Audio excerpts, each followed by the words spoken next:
they bring up some other challenges that, not every team has, but our guys are playing with a ton of confidence right now. And I think you look at last game against Seattle, the way we were able to move the ball, the way we were able to respond, coming out of halftime was really good.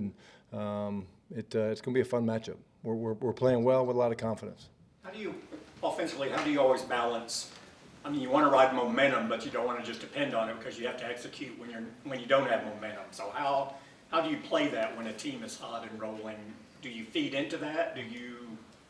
No, I mean, at halftime last game, we literally talked about, it takes games like that where you're up, you're down, where you have to find ways to win. And talked a lot at halftime with the guys about, hey, expect to find a way to win. We're going to find a way to win. We never doubted that.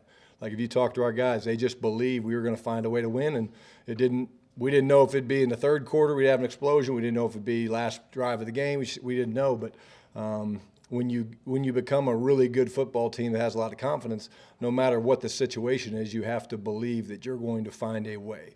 And the way we talk about it is you got to expect to win. And a lot of that goes with preparation. If you prepare well and you practice hard and you do the things during the week and you make the sacrifice during the week, it usually pays off. And our guys were very steely-eyed at halftime the last game. And like I said, that will benefit us moving forward for the rest of the season, just knowing that we're not going to beat everybody by scoring 40 points and winning 40 to whatever. It's going to be some knockdown, drag-out games, and that's what you love about this league. Clarence Hill, four-star Telegram. It's been a couple weeks since we talked to you, and obviously Dak was hot then, and he's still seemingly hot now. You talk about momentum. Is it momentum? Is he in the zone, or is this just who he is? I just think he's so comfortable. He's comfortable with where he's at as a player. He's comfortable with the system. He's comfortable with the guys playing around him. I know he'll be the first to say one of the huge things for us has been the play of our offensive line. The thing about them is they don't get the gaudy stats like some of the receivers or skill guys can get, but those guys are playing so well right now for us up front that's helping him feel very comfortable, very confident. But it speaks to him as a worker, the way he works, the way he prepares. I've never been around another guy that works as hard as he does. He's just constantly asking questions and constantly having reminders and tips for the group, and the dialogue's just been awesome. It's really fun to be around him during the week and talk about the flexibility of the scheme and how we want to move and adjust. And then, like we've talked about before on game day, just the same guy, man. Doesn't matter. Doesn't matter score, doesn't matter time of the game. He's just the same guy every day. And you appreciate that for a guy that has to play the position at a high level in this business. When you were putting together an offense in the offseason and putting these changes, did you envision him grasping it all so quickly? I think so. I think anytime you spend time with him, you realize how intelligent he is. And, I think, we were able to do a nice job of trying to keep a lot of the bones of what was here and protecting his language. There's certain things that we tried to protect, and we were able to do that. But he loves the challenge of, hey, what have I not done before? Hey, what's different? Hey, challenge me to try something different. Hey, give me a new footwork to try. He loves that, and that's the competitor in him, which is cool. Todd Archer with ESPN. When you say Dak works as hard as anybody you've been around, does that also include getting himself physically ready to play and the stuff that you see him do? Absolutely. I mean, you can't play this position at the highest level like he does, really all these guys do, without, again, taking care of your mind, but also your body. Just the way you rehab, the way you spend time and effort, just, with the massages and all the things in terms of the rehab. And he's a veteran player who has a routine, and, whether it's all the different things he's doing in the weight room and all the different things he does outside the building, you can't play this position at a high level because you're going to take lumps, you're going to take hits, you're going to take shots, you're going to be sore, you're going to be, not feeling great during the early part of the week where you got to get those throws, you got to get those reps. And so it's just it's a credit to him, but also it's the veteran experience that, you watch some of these young quarterbacks around the league, and as they struggle, they're learning. It's quick little note. I remember I was in St. Louis with Austin Davis, and he got forced into duty when Sam Bradford got hurt, and he's played 4 or 5 games for us, and actually played okay. I think we split the games, but I remember going down after we made the decision to move back to Shawn Hill, and it was a Tuesday night around 9 o'clock, and I knew where he'd be. He was down there watching the game film and prepping. And I went and talked to him. I told him, I said, hey, we're going to go back to Shawn Hill this week. And he was like, almost like relieved, like, you know, hey, Shotty, man, this is hard. You know, this is really hard mentally and physically to do this. And it was a cool reminder for me, even after, you know, 10, 12 years in the league, that the pressure on these guys to prepare mentally, being around Andrew Luck and seeing what Andrew had to do every week to get his body ready to play. Like, I mean, the guy didn't sleep. I mean, just because he had to do so much to get his body ready to go. And that's why these guys are warriors. Speaking of that a little bit with Tyron, have you been around a guy playing that position who has this practice schedule that he has and still is able to maintain what? Yeah, I mean, Tyron's playing unbelievable, but I think some of our better years with the Jets, you know, we had over 30 group that, whether it was Damian Woody, LaDainian Tomlinson, Bart Scott, guys like that, you know, you want to be intelligent with them. You know, they don't lose the ability to play the game, and they almost put their coaching hats on a little bit during the week, and that's the benefit of having played so many games. But Tyron and the entire offensive line is just playing at a really high level right now, and if, you know, once you figure out that routine, it helps you work through the rest of the season. Sadi's the Athletic. Ryan, we know the rapport that CD has with Dak, but for Jake Ferguson to start developing that and really showing up the way he is, how important is it specifically from the tight end position for the quarterback to have that, for the quarterback to be successful? Well, in this day and era where you're getting so much what we call shell coverage or quarters, umbrella, stuff like that, you know, they do have the ability to double receivers and take guys away. And usually most tight ends work in those intermediate areas, right? They work in between the hashes, they work in between the numbers, usually somewhere from that 5 to 15-yard range. And the thing about Fergie is he has the ability to do that, but he's also a vertical threat that people don't give him credit for. Like, I know we ran like a version of 4 verts a couple weeks ago against, it was before Seattle. The games all run together, but he made a great made a great play down the middle of the field on that play. And, you know, tight ends are what a lot of people call safety blankets for quarterbacks, just because they're in those voided zones that become available. But there's still a confidence. Like, when you throw the ball in those areas, there's almost tighter windows because there's limited space. If you're throwing the ball outside on the autobahn to a receiver versus a corner, there's more space. You feel a bit more comfortable turning it loose sometimes, whereas inside, it's truly a trust throw. And, you know, you saw the trust with the throw against Jamal the other day. Just, you know, he had one-on-one, and he wasn't going to pass that opportunity up. Does he also, Dan was just talking about tight ends being challenging to defend because they're often mismatches, linebackers, safeties, you don't know who you can put. Do you see the body type and skill of Ferguson having some of that, where he is a mismatch for linebackers and safeties alike? Yeah, I mean, he's got great body control. He's got great size. The catching radius speaks for itself, like I talked about the 4 verts down there. But the other thing about Fergie, man, is just the way he plays the game. I mean, he's just he's a freaking warrior, man. You know, he doesn't back down from anybody. I mean, you can see we can throw him screens, we can throw him balls vertically down the field. You know, I know he's clamoring for a run, so why don't we talk a lot about that? We'll find a way to get him a run. But you know, the guy's just he's just playing with a ton of confidence, and again, that comes from work. Michael Gelkin, Dallas Morning News. Your passing game the past several weeks has had a lot of success after that 2.3-second threshold you guys emphasized. From a receiver position standpoint, have you seen growth there from that group from the start of the year to now in terms of how they're handling those extended plays? And if so, can you elaborate as to what's been a difference? Yeah, I think great observation, very accurate. I would say the answer is undoubtedly yes. I'll speak to a couple things. Now that we're, whatever it is, 12 games in, you know, there's a lot of concepts that you run during the week, and Dak's throwing them and can throw them in his sleep. So there's reps where he just predetermines I'm going to scramble, because you work it, but you don't build those into practice very often. So he's gotten to the point where he's like, hey, I'm good with that concept, I'm going to scramble. But what speaks to what you're saying is Jalen Tolbert, I think he's probably got 5 or 6 of his catches over the past 5-6 games on scramble reactions. I know certainly against Philadelphia he had a couple big ones. He had one down the left sideline last game.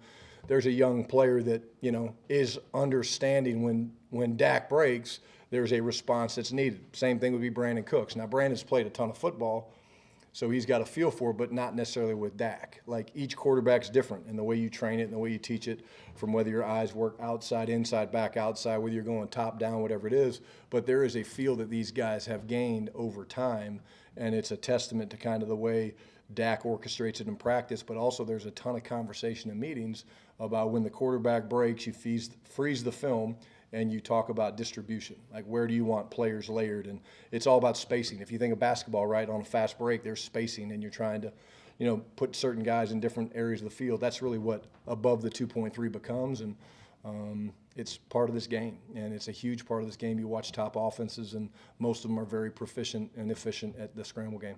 And how, during the game, during a play, when Dak breaks, do guys have that feel for layering their separation in different parts of the field? Is that all just from practice and translating to the game, or is there some of it that's improvised in the moment to look around and just make a play based on coverage? Yeah, every team has rules. I mean, every team has a rule based on how the quarterback breaks, where he breaks, all those things. So there are rules. But, again, I'd be lying to you if I said, oh, yeah, they always do the rules right. There's a feel thing, and it's spatial awareness. And the biggest thing would be the first reaction. We feel like if we react before the defender does, like by seeing Dak scrambling, if we can react first, advantage is us. If we're late to respond, or he's not out maybe clean and we're late to respond, then they have the advantage. So there's little things like that you try to emphasize. And again, I think if you would cut up most of our scrambles, you would see that usually the spacing's pretty clear, but also the reaction is usually in our favor because we're moving first, and part of it's because the guys are aware that he's doing that more now and doing it at a high level, and certainly he's got that ability. Calvin Watkins, Dallas Morning News. Earlier in the season, we talked about the red zone struggles, but it seems as if you guys have solved those issues. What do you think, what's working for you guys right now? Like we talked about, there's ebb and flow in everything you do. I remember some of the things of the struggles early. We were shooting ourselves in the foot, self-inflicted wounds, things like that. So it really comes down to execution. We're targeting a lot of different people. Tony's really doing a nice job now down there running the football, finishing runs. The guys covering downs have been great. But again, it's just things, they come in bunches. And, the touchdown to Brandon, really unbelievable job. If you watch the clip, right, they fired the backside linebacker, Jordan Brooks, and Tyron's engaged with the defensive end, but the linebacker becomes he's unblocked. And Tyron steps on it and slams it down, which allows Dak to get the ball pushed to Brandon. And, again, that shows you just if you don't make that block, he's got a free runner, and maybe he's got to change his arm angle, try to throw it around, and the ball gets tipped. But the reaction by Tyron was awesome. And, again, those things don't go unnoticed by us. Like when they come over, you always, talk to the guys that were involved in the scoring, but immediately you go to the guys that truly help make it happen. John Michaud, The Athletic. Your time coaching in this league, what do you think the key is to winning at home, and why do you think that this team has been able to put together the league's longest home winning streak? Yeah, I think the fans are awesome. Again, I've coached and played in basically all the stadiums but one, Vegas, and just when this crowd gets going, they're awesome. I think we're very comfortable just on the surface, playing on the turf, and there's nothing like this. Like when we were in Seattle, right? We were really good at home. When I was young and in Kansas City, like we were really good at home. It's a huge part of having success in this league, and I think part of it is routine. Like how to go to the stadium, what it's going to feel like walking into the stadium, what your locker is going to look like. Whereas sometimes you go into a foreign play, hey, what's the turf look like? Is it soft? Is it hard? What is it like? Our guys know what to expect, and you can kind of visualize that, which certainly helps this group just kind of know, okay, hey, I know what my routine is going to look like, what it's going to feel like at home, and again, we've been able to get off some good starts, and like I said, the fans get a huge part of that. Justin Barnes, Pro Football Network. Coach, can you talk about the run game specifically and what you've seen from the first 2 trimesters of this season and what you want to see more of now that you're going into December football?